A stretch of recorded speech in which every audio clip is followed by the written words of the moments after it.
Hi everyone, it's me, Darlene. I still have a cold, so I still sound like this. But I want to try something tonight. I'm very curious about a basting solution that I found on the internet, on YouTube actually, and I want to try it, and I want to try it right now. First, I want to tell you, this is just called Homemade Basting Spray, and I got it on Chatterbox Quilts, is that what it is? And her name is Kim. She's the one that I watched. She got it from California Quilting website, a woman named Janet, and Janet got it from somebody named Mrs. Beasley, not the doll on Family Affair, I'm sure, if anybody remembers that, and from a forum somewhere. So I just want to give all the credit to whoever it belongs to. I started with Kim at Chatterbox Quilts. I will have a link to her video down below if y'all want to go check that out. So basically, a basting spray is what you spray fabric and you can put it together, or you're batting and it will stick, but it's washable. Now they do sell spray, but I've used that kind of spray before, and if you have any spray go on your table or whatever, everything is so sticky.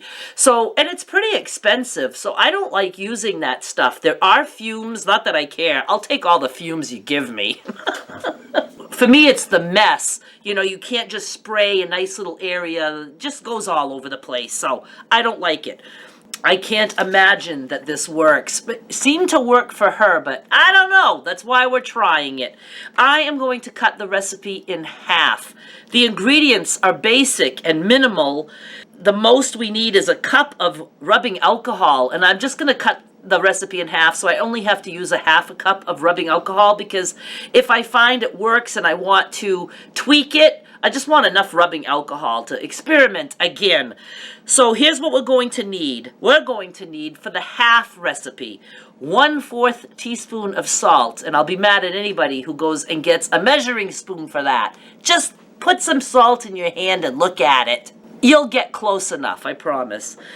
1 cup of water, 2 tablespoons of flour, some other water, a half a cup for another step, and then a half a cup of rubbing alcohol. Now, I had choices of 50%, 70%, and what was the next one? 91%, something like that. I picked 70%. I just went middle of the road. So I don't know if a higher or lower percent would help or not, but we're trying 70%. There is a little bit of cooking. We need to bring some water and salt to a boil and add the flour solution into there. Let it cool. Put it in a spray bottle. You're going to need a spray bottle. And tonight I will test to see if I can get 2 pieces of fabric to stick. If I can, I will also try to test it on polyester batting to see if I can get it to stick to that. And that's the most I'm going to do tonight. If I decide I like it, then another time we'll see if it actually washes out. I would make like some kind of a sandwich using that as the basting, wash it, and then I would cut that apart, take the pieces apart to see if all the flour is indeed gone. So that'll be another video. I looked at the comments under Chatterbox Quilts, and many people were concerned with the fact that we're using flour and they don't want bugs to go and live inside the quilt. So obviously, whatever quilt you're using this basting on, you would want to wash it. You don't want, any kind of flour to be just drying up inside a quilt. I'm pretty sure it's going to just wash out fine. But again, just make sure that you're using it for a quilt that you will be washing when you're done. Like a rag quilt. We have to wash a rag quilt. So let's just go over to the stove and get started. I'm using a small saucepan because I am cutting this recipe in half. So I want 1/4 teaspoon of salt. I don't know. I'm just going with that. Can you see that? There we go. And I need 1 cup of water. And I'm going to put this on high and let it boil. Going to get a whisk ready. We will need it for the next step. Okay, while I'm waiting for this to boil, I'm going to show you what the next step is. Now I want to mix 2 tablespoons of flour into 1/2 cup of water. The woman in the video, she put it in a jar and shook it. I'm just going to put the flour here in the water and just stir it. There's 1 tablespoon and 2 tablespoons. Whoop, let's get it all in there. It actually would have been cool to shake it. Okay, that's a little bit lumpy. Shaking it is definitely a better option. And I don't think you have to be super fussy with the measurement of the flour, because for the full recipe it says 3 to 4 tablespoons. So I just said 4 and I cut that in half and I did 2. Okay, this is boiling now. I'm going to turn it down just a little bit and I'm going to just start whisking this into the water. I don't want to turn it down too much though. I want to keep it boiling. Shouldn't take too long. I'm putting it back on high. I want to make it boil so that we can, I don't know, do it right. I don't know what I'm doing. A little at a time. And just stir constantly. And this really is not taking long. And it is thickening up. We don't want it super thick. We want it kind of like gravy thick. Maybe a little bit thicker than gravy is what hers looked like.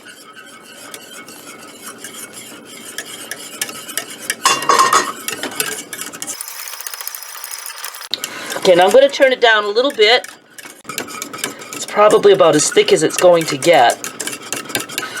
Okay, you were overwhelmed by steam, so I did have to turn it off for a little bit to let it clear up. I'm going to say I stirred this for maybe 2 minutes and let it boil like this for 2 minutes. Now I have it on off, and I'm going to remove it from the burner, and we're just going to let that cool to room temperature. I'm back. I let this sit here, I don't know, maybe 30 minutes, 40 minutes. Feels room temperature to me. I did stir it a couple times just because I was checking to see how it would look. And I think, I don't know if this is quite thick enough. It looked like the other woman's was a little bit thicker. But anyway, I'm going with it. Now we need to put this into a spray bottle, and she suggested a funnel. So I think I'm going with a funnel too. Now you're awfully close to me. Okay, what I'm doing is I'm putting the funnel into this bottle and I'm going to pour that gunk in there. And then I'll be right back. Mine just poured right through and it's in this bottle, so far so good. Now we want a half a cup of rubbing alcohol. And there I go. And I'm going to use the funnel again to pour the alcohol into the spray bottle. And we are done. That was very easy. But will it work? Let's go test it. So here's what I'm going to do. We need to shake it every time we use it. And the trick is that you want to wet the fabric, because it's not like sticky like glue where we're just putting glue and we want to let it dry. We need to spray it enough so that it's damp. And then I'm going to just fold this over, like I'm going to pretend that I'm putting 2 pieces of fabric together. And you can just, I guess, let it dry, or you can iron it. And I'm going to iron it.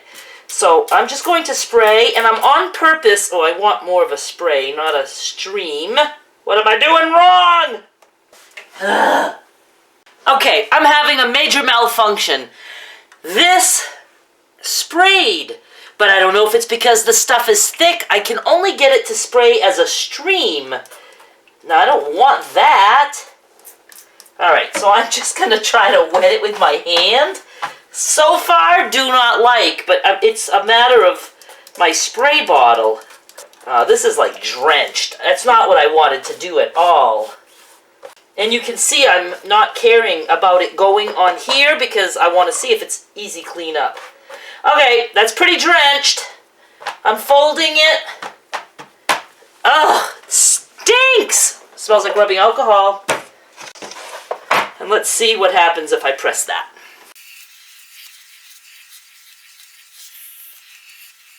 Smells like I'm in a doctor's office. Okay, since mine was soaking wet, I'm going to just let it dry a little bit, and then we're going to see if that stuck together at all. Hang on. This is fairly dry.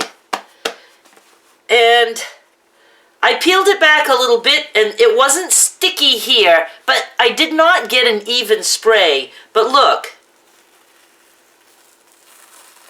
that's stuck together, but not like so stuck that I would be worried about it not coming apart in the wash. I mean, we want it to come apart in the wash.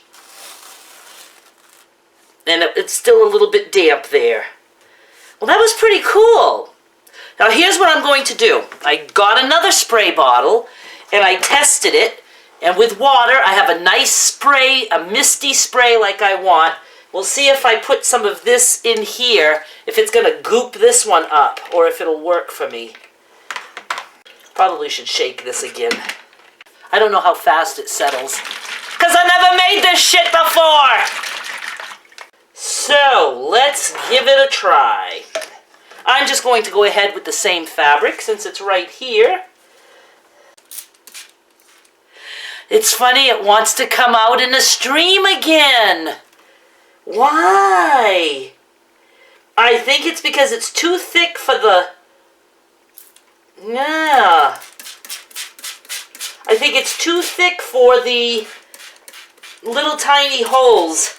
So this would absolutely not be worth it. Because if you can't get a fine mist, I mean, you don't want to saturate fabric like that. And the rubbing alcohol, I mean, I would just not want that much rubbing alcohol on my fabric. Whew, that stinks. So, I think this is a fail. You can go watch that woman. She didn't do a sample in that video, but she did in another video. My issue is not with the solution, it's with the bottle. It just won't let it spray the way I want. And I'm not going to get into things like taking a brush and brushing it on. That's way too much work for me.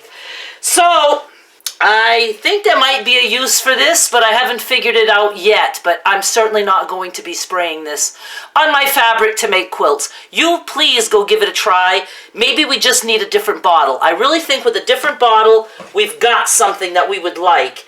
It would be good for applique, but I mean, this is soaking wet. So anyway, thank you for watching. I'm not giving up on it. I will find a use for this because it is pretty cool and it does smell clean. like your arm would smell just before you get an injection. Thank you so much for watching. Bye. Wait, don't go. I thought of adding a little bit more water to see if it would thin it up a little bit and still stick. So I think I've gotten it now where I can get a fine mist. Let's try again. Going to experiment with this piece. Oh, nice fine mist. Do like. But will it stick? Looks like it needs some more right there. Okay, I'm going to fold that over and press it. Ooh, that looks like it wants to be sticky. You know, I think just wetting fabric and putting it together would keep it there, but you don't want to so wet fabric. I'm going to go press it. I'll be right back when it's dry. This is a complete fail in my book. First of all, it wanted to stick to my irons. Second of all, it's like seeping through my ironing board cover. Third of all, it's still messy. I mean, I still have to clean all this up. Not that it's going to stick like spray glue, but it's still a mess. And then look, even when this is dry, that didn't stick at all. So it's not worth it. I don't know who would ever want to use this, but making it is easy, using it pretty much useless. But do give it a try if you want and experiment. Maybe you'll come up with a way to make it work. But for me, too much work. I want to put two pieces of fabric together and sew them. I don't want to have to go through spraying fabric until it's wet and thick enough and ironing it and having your iron stick or waiting 20 minutes for the stuff to dry on its own. That's just bullshit to me. So I'm just going to stick to not using this. Thank you so much for watching. Bye.